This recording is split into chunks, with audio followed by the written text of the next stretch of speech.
Breaking news mga kababayan, kakapasok lamang po ng balita abay si Saldico talagang inilaglag na niya. Ayan ang sinasabi natin. Although matagal na po natin itong pinag-uusapan, pero ito na po mga kababayan ang inihintay po ninyo.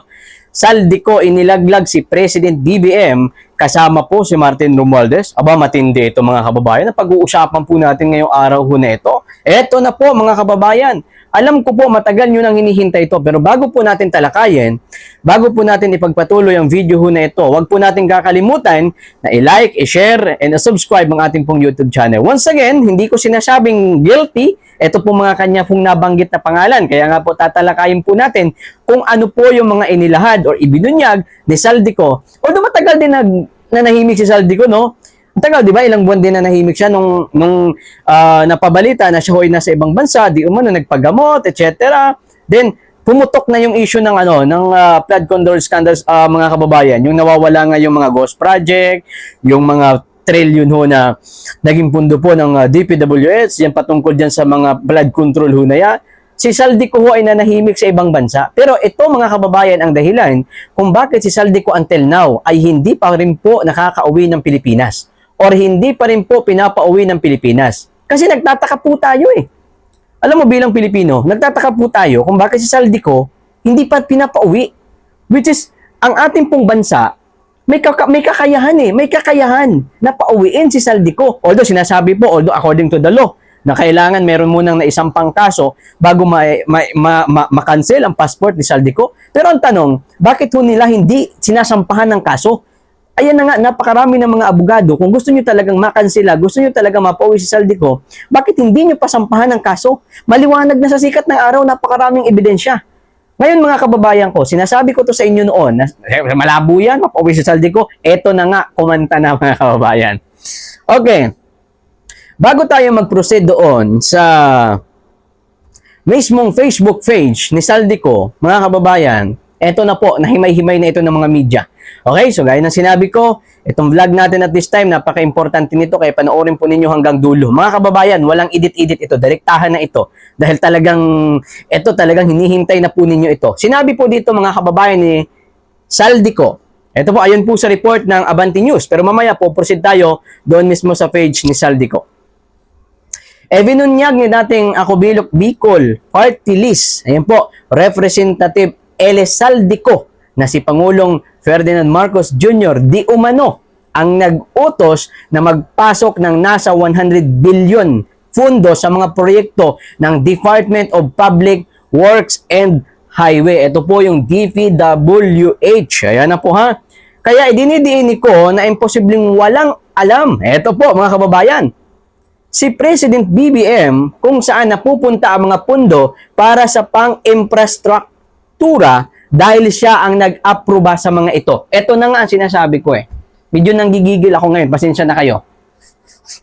Dahil nga po, sinasabi ng mga Marcos loyalists, sabi nila, bayani si BBM. Ito nga mga kababayan, himay-himayin natin ito mabuti nang sa gayon maintindihan nyo pong mabuti. Sinasabi po ng mga Marcos loyalists, bayani si BBM dahil siya di umano ang nagbunyag sa mga kabalbalan sa kanyang nasasakupan. Ano ba naman yung mga utak nitong mga loyalists, no? No, bayani daw si BBM, mga kababayan.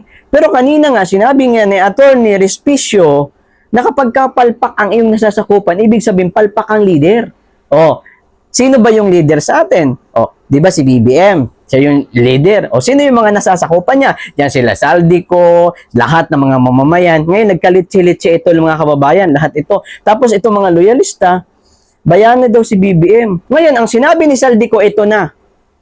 Kaya idinidiin ni Saldico na imposibleng walang alam si BBM kung saan napunta mga pundo para sa infrastruktura dahil siya mismo ang nag-aproba nito. Ito na yung lagi natin sinasabi.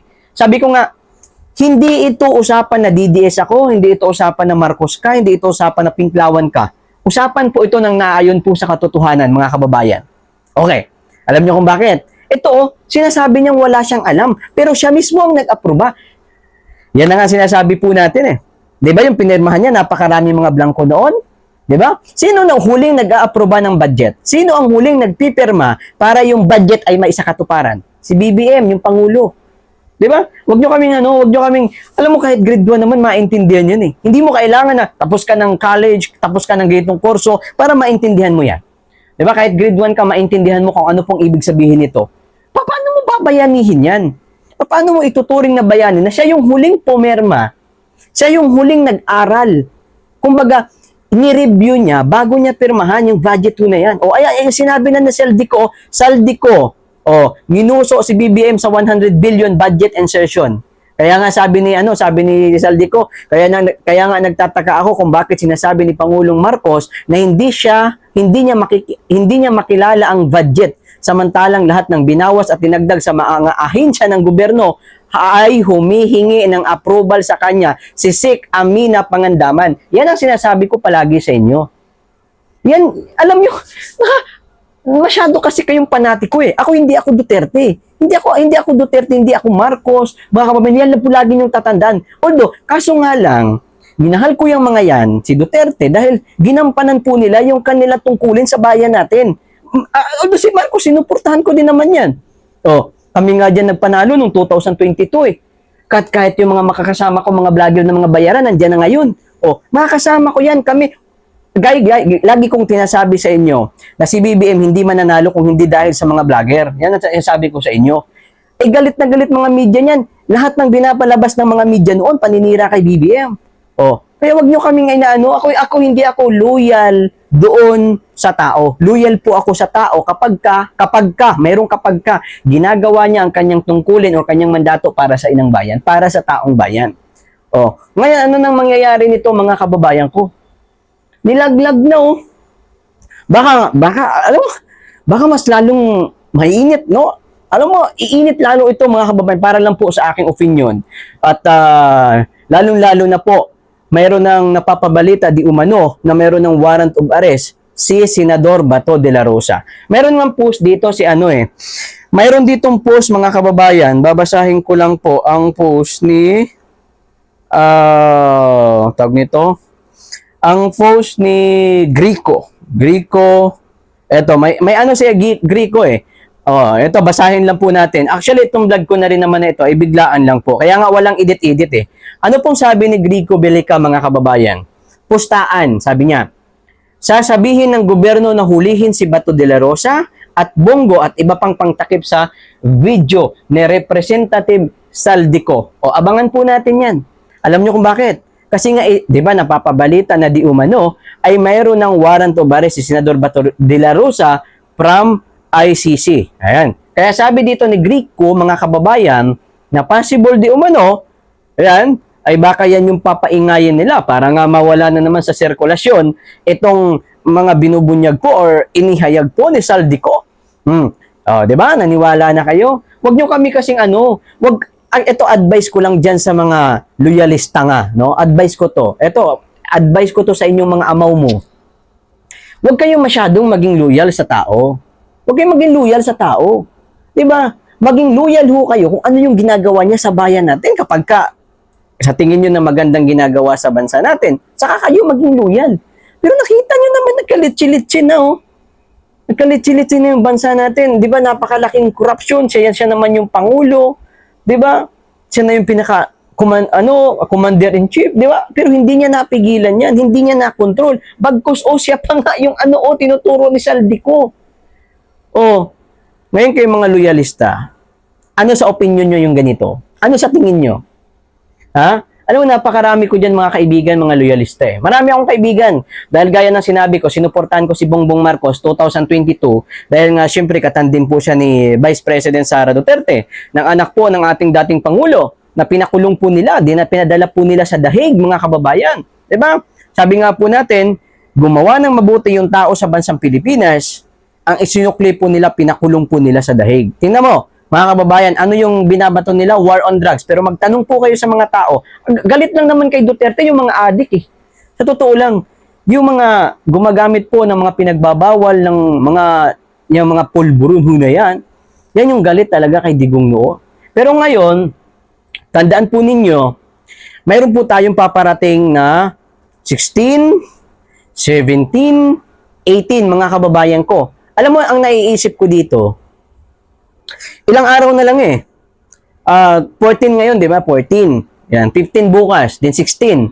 Isang araw na lang halos mga kababayan ko. Alam mo, naiisip ko dito, baka mas lalong magalit yung tao. Hindi ko sinasabing magalit sila. Karapatan nila na hindi magalit, karapatan din po nilang magalit. Dahil tao yan, karapatan nila yan, tao yan eh. Di ba? Nandito yan sa Pilipinas, nagbabayad ng buwis yan. Ngayon mga kababayan ko, ang naisip ko po dito, dahil ilang araw po, isang araw bago po ang rally ng mga iba't ibang religious group, naku po, binunyag naman ni Saldico yung ganito. Ikinanta niya. Sabi ko, ngayon pa lang, baka magalit lalo ang tao, no? Iniisip ko yan mga kababayan ko. Lalo na paparating na yung rally na yan. Marami daw yan eh. Meron daw sa Luneta, meron sa EDSA, napakaraming mga, hindi lamang INC, meron daw di umanong GIL, mayroon di umanong KOGC, INC, tas mga Katolik, mga kaibigan pa nating mga ano sa Katolik, no? So, yan ang naiisip ko eh. Kayo mga kababayan, ano po yung naisip nyo? I-comment nyo nga sa baba ng video natin. Dahil nga siyempre baka mas lalong magagalit yung tao, no? Kasi siyempre lalo na ganyan. Oh, kaya pala ayaw nyong ipakansela. Ayaw nyong ipakansela yung passport. 'Di ba? Oh, kaya pala hindi nakakauwi-uwi itong si Saldico. Oh, eto sabi ko nga dapat lamang po na sa Diskaya ay maparusahan. Alam nyo kung bakit? Dahil po sila talaga naman ay may kasalanan sa bansa natin. May kasalanan po sila sa taong bayan. It because nakinabang sila sa pera ng taong bayan na hindi naman po nila sinuklian yaong pera ng taong bayan. Di ba? Hindi nila sinuklian ng mga proyekto. Marami pa dyan mga ghost project. Pero eto, kung ganito kayaman ang mga Diskaya, gaano pa kaya kayaman yung mas mga natama sa mataas nila? Kung natandaan niyo po mga kababayan ko, yung mga pangalawang hearing po, nung si Senador Marcolita pa, ang nakaupo bilang chairman ng Blue Ribbon Committee, pinangalanan po ng Diskaya, ang lahat, maraming mga congressman doon ang nadawit. Even si Martin Romualdez, si Saldico, at ilan pa po sa mga kilalang personalidad ay pinangalanan po ng Diskaya. Gaya ng sinabi ko na yan noon. Si Diskaya, sabihin na natin mayaman talaga. Dahil siyempre, yumaman yan. Dahil nga siyempre, marami dyan, hindi standard ng mga project. Pero, mga kababayan ko, sinabi ko na noon, yung yaman ng mga Diskaya, barya lang yan sa yaman ng mas mga nasa taas nila. Oh, tingnan mo si Martin, tingnan mo si Martin pag pumupunta doon, naka-helicopter. O si Saldico, napakayaman na. Kaso nga lang ngayon, napitpit siya. Siguro, di ko alam kay Saldico. Siguro, kasi pansin niyo yung payat na ni Saldico. Baka siguro, siguro, unang-una, baka nakonsensya siya. Pangalawa, syempre, siya yung naging panakitbutas, no? So, siguro, kaya ganun siguro yung naramdaman ni Saldico, mga kababayan ko. No? Siguro na ano siya ba, na ano na din yung utak niya ba? Kasi nga, syempre, napakarami na ng mga nadadamay, no? Tapos yung blame ng tao ay napunta sa mga... Pansin niyo yung kay Diskaya? Napansin niyo yung kay Diskaya? Nung pumutok yung issue, patungkol doon sa video ni Diskaya na napakarami niyang sasakyan, bumili siya ng sasakyan because dahil nga sa payong, di ba? Natandaan niyo nun? Nung nagalit yung tao, pati yung bahay nila, yung St. Gerald building dito sa May Pasig, pinuntahan po ng mga ralista. Talagang pinagbabato. Nag-vandalize doon ang mga ralista. Ano ang nangyari?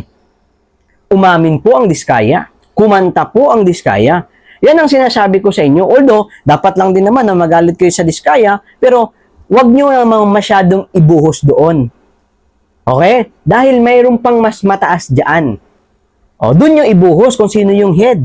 Parang ano lang yan eh. Yung corruption kasi sa bansa natin, na nangyayari, ano lang yan, parang puno.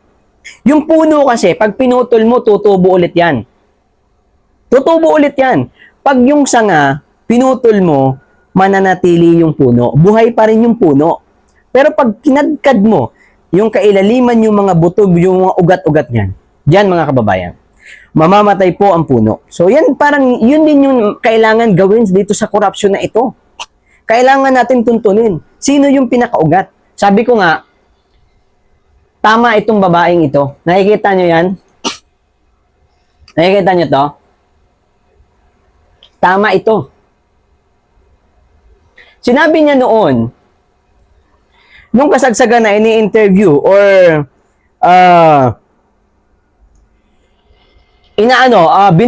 binubusisi ang kanyang confidential fund, yung 125 million. Sinabi niya noon na, sabi niya, ano yan? Yung may hawak ng pera ng taong bayan, 2 tao lang. Saldico and Martin Romualdez. Nangyari nga. Tama itong babae na ito, mga ako na nagsasabi sa inyo, tama yung babae na yan. Oo, tama yan. Kaya hindi ko maintindihan dito kung ano na naman yung gagawing palusot ng mga loyalista nga. Diba? Para ma-survive nila si Martin. Masyado naman kayo. Masyado naman kayo papanatiko. Ang tatangan nyo naman. Masyado naman kayong panatiko sa isang mga personalidad. Kaya ako naniniwala ako yung pagmamahal nyo wala talaga sa bayan eh.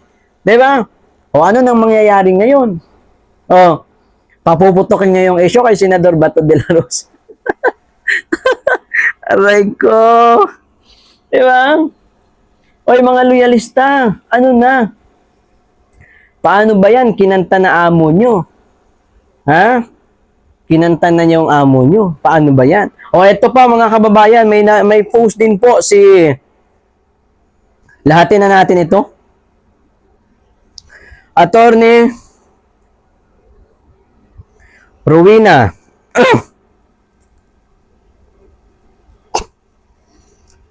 Ito, sabi ko nga walang edit-edit ito, pasensya na kayo. Ito na yata yung pinakapangit kong quality video, no? Pero sa laman naman, panalo yan. Ito.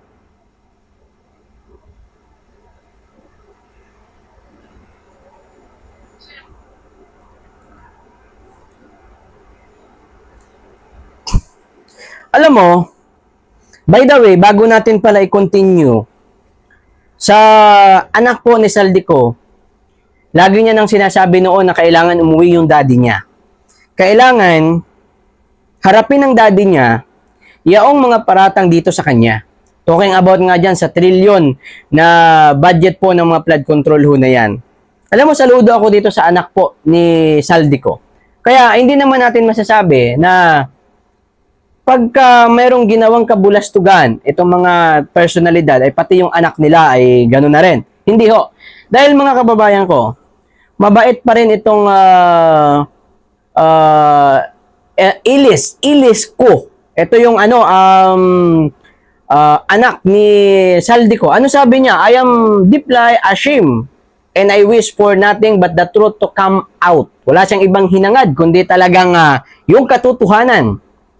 There is no excuse. I firmly believe that anyone proven guilty of this crime should be held accountable, including, sabi niya, my father. I urge him to appear before the people and be accountable once and for all. Isipin niyo po mga kababayan ko, matagal niya nang sinasabi ito sa kanyang ama na si Saldico. Father or daddy, kung ano man ang tawag niya, umuwi ka na dito, harapin mo yan para maipakita mo sa taong bayan. I am not just speaking out against a politician. Sabi niya ha, I am speaking out against my own father. And if this decision gets me disowned, I would rather face that consequence that what million of people suffer from his action. O, siguro, kaya nga sabi ko nga sa inyo, baka nga nakonsensya din itong si Saldico. To my father. Ito na mga kababayan, no, ayan sabi niya, to my father, come home and answer to the people. O, matagal niya na itong sinasabi. Ayan, matagal niya na itong sinasabi noon pa, inulit niya lang po ngayon mga kababayan. O September 24 pa sinabi na ito ni Ilis ko, itong anak po ni Saldico. O, sabi niya nga to my father, come home and answer to the people. O, have your time to court, people need answer. Ayan ang sinasabi. O, kaya alam mo, bilib ako dito sa tao na to eh. Although sinasabi nga po natin, mga nipos, mga nibibi, no? Itong sinasabi ho natin dito sa mga anak ng mga kontraktor. Pero alam nyo, hindi din talaga ako sabi ko nga, mabuti talaga ito. Akala ko dati drama lang ng anak ni Saldico itong sinasabi niya. Kasi sinabi niya ito September 24, 2025. Pero ngayon nga, siguro, nakonsensya na talaga siya.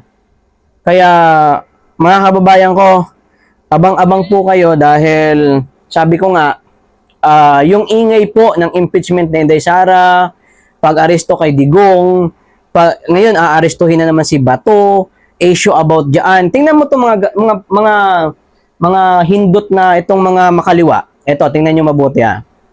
Ito, nandito yung corruption sa Luzon. Ang Bulacan, baha pa rin. Baha pa rin ang Bulacan.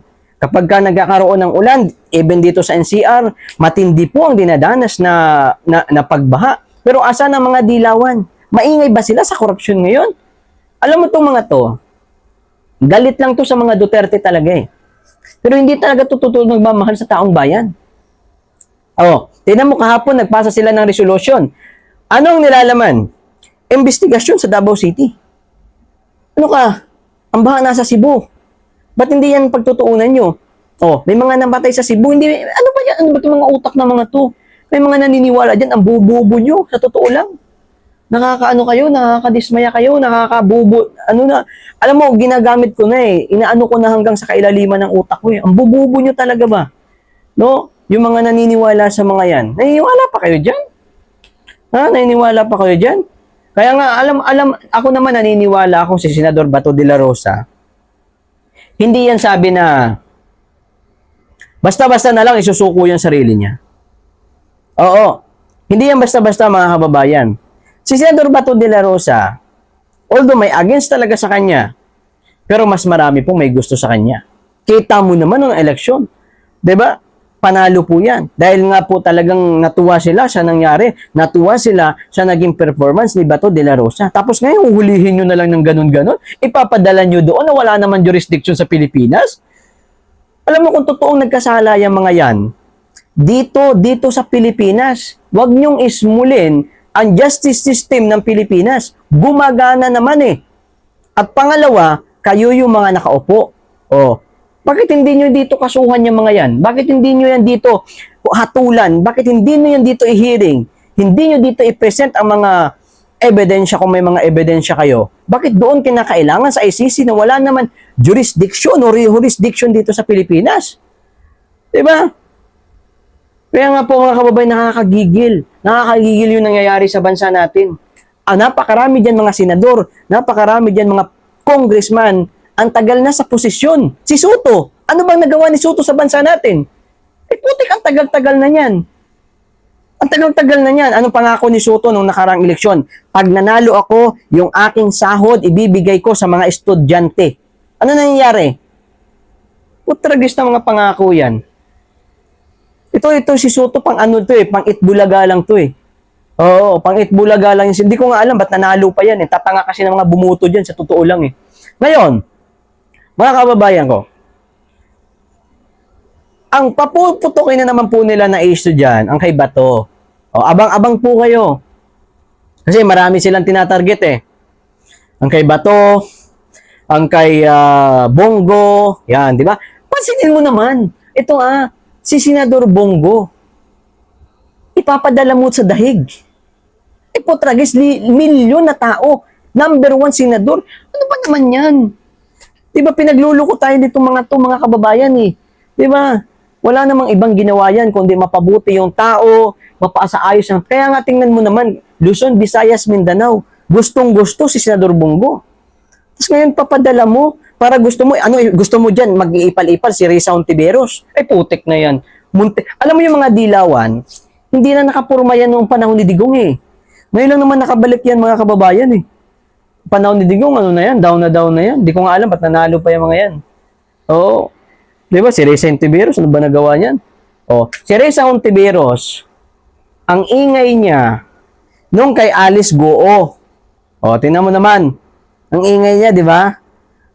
Talagang dinidikdik niya. Pero ngayon, wala silang talagang na matumbok kung sino talaga. Ngayon, ayan na. Kung totoo makabayan kayo, ikaw, Risa Hontiveros, ayan, si Kiko Pangilinan, kayo dyan mga dilawan, kung totoo makabayan kayo, umaksyon kayo, wag niyong dikdikin lang ang Diskaya. Dahil barya si Diskaya eh. May mas higher pa dyan. O, umami na sino? Si Saldico. Yan, tumbukin nyo kung sinong pinakaugat ha. Kaya nga ayaw ng dilawan ayaw ng dilawan magsalita ng BBM resign. Di ba? Alam nyo kung bakit? Kasi nga, siyempre, pag mag-resign si BBM, sino ang papalit? Si Sara. Siyempre, mas alam naman po natin, pag si Sara ang pumalit bilang Pangulo ng Pilipinas, abay, mas matinding problema yan, kabayan. Maniwala ho kayo.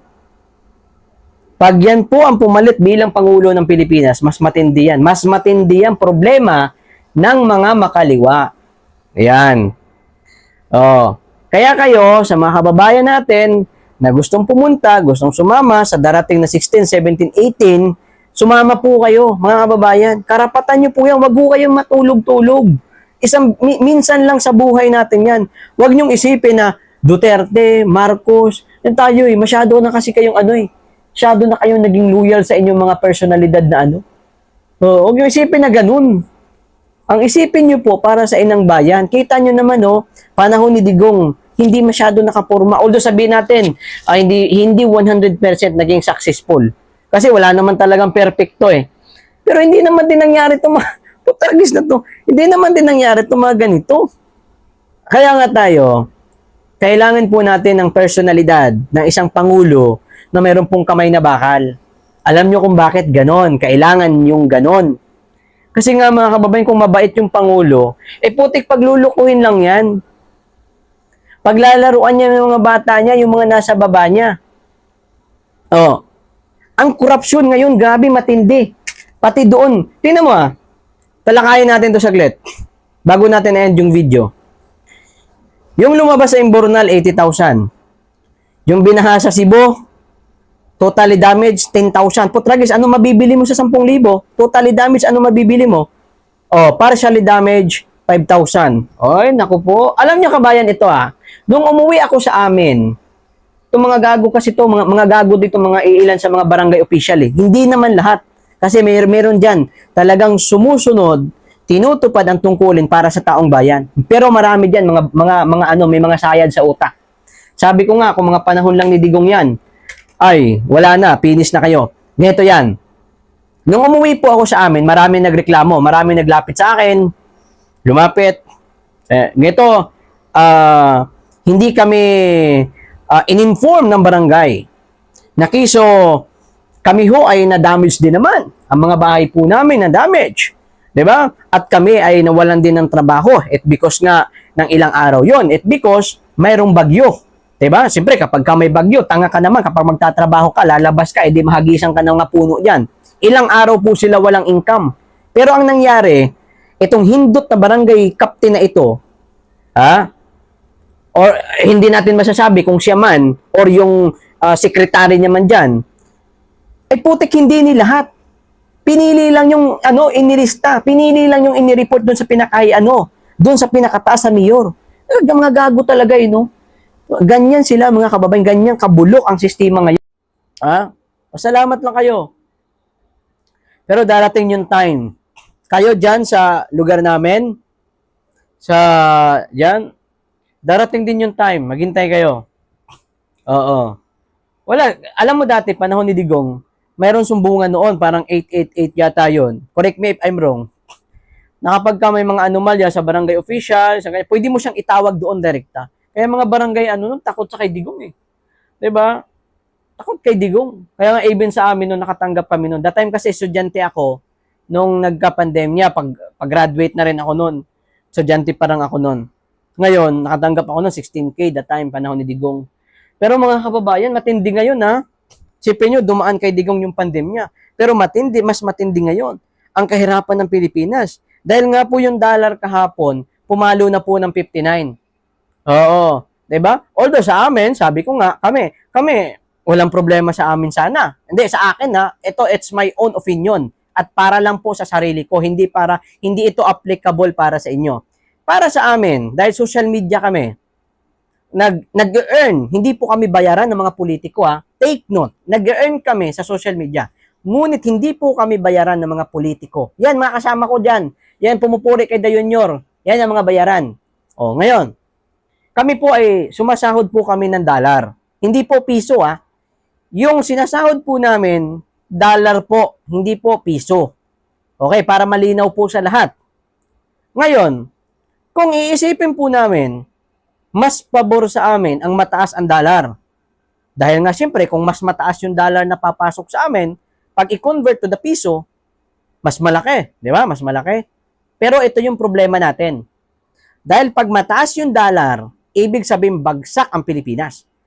Isa yan mga kababayan, na patunay kapag tumaas ang dollar, ibig sabihin tataas po ang produkto, tataas yung mga bilihin dito po sa Pilipinas.